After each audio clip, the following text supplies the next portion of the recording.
Well, this question says at first 40% of the children in the hall were boys. And when more girls entered the hall, 70% of the children in the hall were girls. If there were 495 girls in the hall at first, how many girls were there in the end?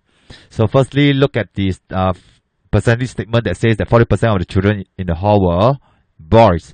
40% can be expressed into 2 over 5 as a fraction form. So we rewrite the statement and says that 2 over 5 of the children were boys, which means to say that looking at the denominator 5, it means the total number of children can be represented using 5 units. And then out of these 5 units, 2 units, the numerator were boys. So we put it down, 2 units were boys. Hence, from the model, we know that the remainder would be the girls, which is 3 units. Alright? Now, we are told that when more girls enter the hall, then 70% of the children in the hall were girls. Looking at the percentage statement again, 70% is expressed as 7 over 10. So 7/10 of the children were girls when some more girls enters the hall.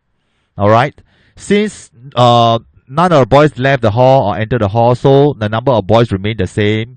That means to say from this fraction statement here, 7/10 of the children were girls, 10 parts of the girls of the children's.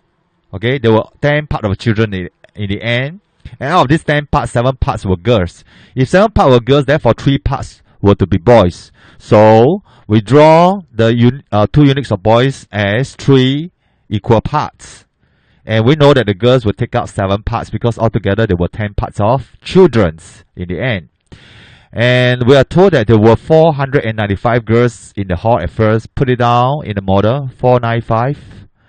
Okay, so question is how many girls were there in the end? Now, if we were to look at here, which we already know that 2 units is equivalent to 3 parts, and the lowest common multiples of 2 and 3 is 6.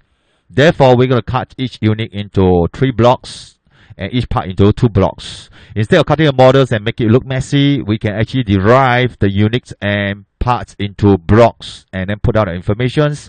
So over here, girls at first 3 units. Okay, 1 unit is 3 blocks, therefore 3 units is 9 blocks. So make sure you put down 9 blocks. Whereas over here, we have 7 parts of girls in the end. 1 part is 2 blocks, so 7 parts is 14 blocks. Alright, we can write down information here. Then by comparing the model of the girls, at first, we know that 9 blocks is equivalent to 495 girls as given by the questions. Therefore, 1 block will be 495 divided by 9. That gives us 55 pupils. Okay, questions, how many girls were there in the end?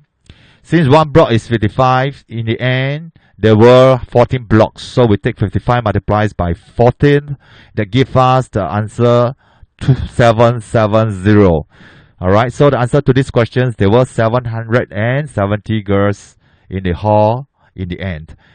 Thank you for using Playmaths.com.